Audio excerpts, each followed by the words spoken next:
বিধাননগর পুরসভা এলাকায় বেআইনি নির্মাণ, কলকাতা হাইকোর্টের নির্দেশ ছিল, কিন্তু তাতে কি? 2 বছরেও সেই নির্দেশ মানেনি পুরসভা। ছিল 2 তলা বাড়ি করার প্ল্যান, সেখানে করা হলো 4 তলা, এমনটাই অভিযোগ। 2022 সালে বিচারপতি অমৃতা সিনহা নির্দেশ দিয়েছিলেন পুরসভাকে যথাযোগ্য ব্যবস্থা নেওয়ার, কিন্তু সেই নির্দেশকে পাত্তাই দেয়নি পুরসভা।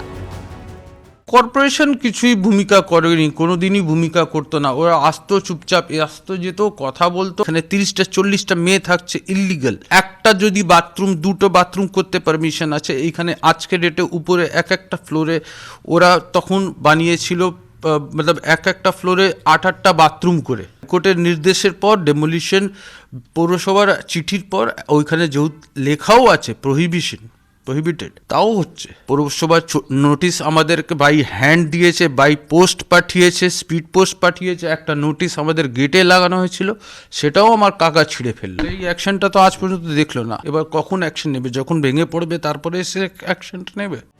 23 FE ব্লক, এই বাড়িটির গ্রাউন্ড ফ্লোরের বাসিন্দা পীযূষ প্রসাদের অভিযোগ, 2017 সালে তার কাকা দোতলা বাড়ির প্ল্যানে 4 তলা বাড়ি বানিয়েছেন, যার ফলে তার বাড়ি ধীরে ধীরে ভেঙে পড়ছে।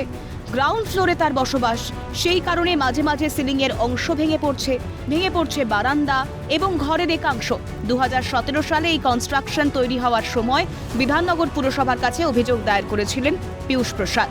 পুরসভার পক্ষ থেকে কোনো উত্তর না মেলায় 2020 সালে কলকাতা হাইকোর্টে মামলা দায়ের করেন তিনি। 2022 সালের জুলাই মাসে বিচারপতি অমৃতা সিনহা বিধাননগর পুরসভাকে নির্দেশ দিয়েছিলেন ইঞ্জিনিয়ার পাঠিয়ে বিষয়টি দেখে যথাযোগ্য ব্যবস্থা গ্রহণ করার, কিন্তু পীযূষবাবু অভিযোগ করছেন পুরসভার ইঞ্জিনিয়াররা 2-1 বার ঘুরেই গেছেন, কোনো ব্যবস্থা নেননি। পীযূষবাবু ও তার পরিবার এখন অসহায়, প্রতিদিন মৃত্যু ভয়ে দিন কাটাচ্ছে গোটা পরিবার।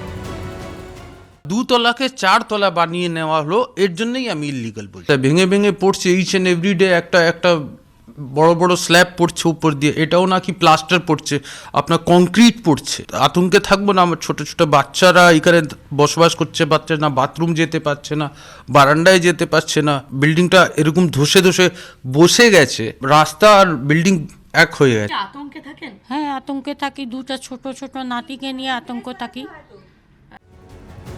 অন্যদিকে রাজেশ প্রসাদের বক্তব্য, হাইকোর্টের এই নির্দেশকে চ্যালেঞ্জ করে তারা মামলা করেছেন কলকাতা হাইকোর্টের। তাই এই মুহূর্তে ওই অতিরিক্ত বিতর্কিত অংশ তারা ব্যবহার করলেও এখনই ভাঙার কোনো সিদ্ধান্ত তারা নেননি। তাদের মামলার প্রেক্ষিতে আদালত যদি বাড়ির ওই অতিরিক্ত অংশ ভেঙে দিতে বলে, তখনই তারা তা ভাঙবেন। পুরসভার চিঠির উত্তরও তারা দিয়েছেন। পারিবারিক ঝঞ্ঝাটের জন্যই পীযূষ এই দাবি করেছেন।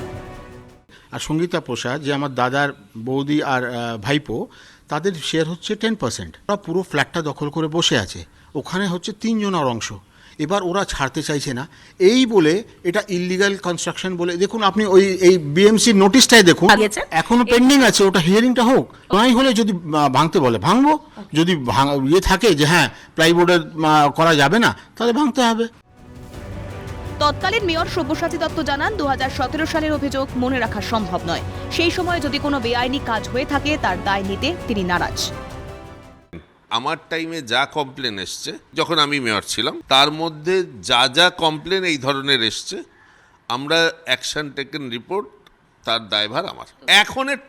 এখন যিনি দায়িত্বে আছেন তিনি বলবেন, আমি অন্যের দপ্তরে কি করে অযাচিতভাবে ঢুকবো। দরজায় দরজায় ঘুরলেও এখনো সুরাহা মেলেনি। 2022 সালের নির্দেশিকা কেন মানা হলো না? কেন শুধু ভিজিট করেই থমকে গেল পুরসভা? কেন আদালতের নির্দেশের পরেও কেটে গেল 2 বছর? এখনো পুরসভা বাড়িটির সম্পর্কে কেন কোনো রিপোর্ট জমা দিল না?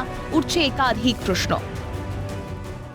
আদালতে ফের একবার আপিল করেছেন অপোনেন্ট, এবং তারা বলছেন যে আদালতের কাছে তাদের মেনশন রয়েছে বা পেন্ডিং রয়েছে মামলা, যার ফলে তারা অপেক্ষা করছেন আদালতের নির্দেশিকার।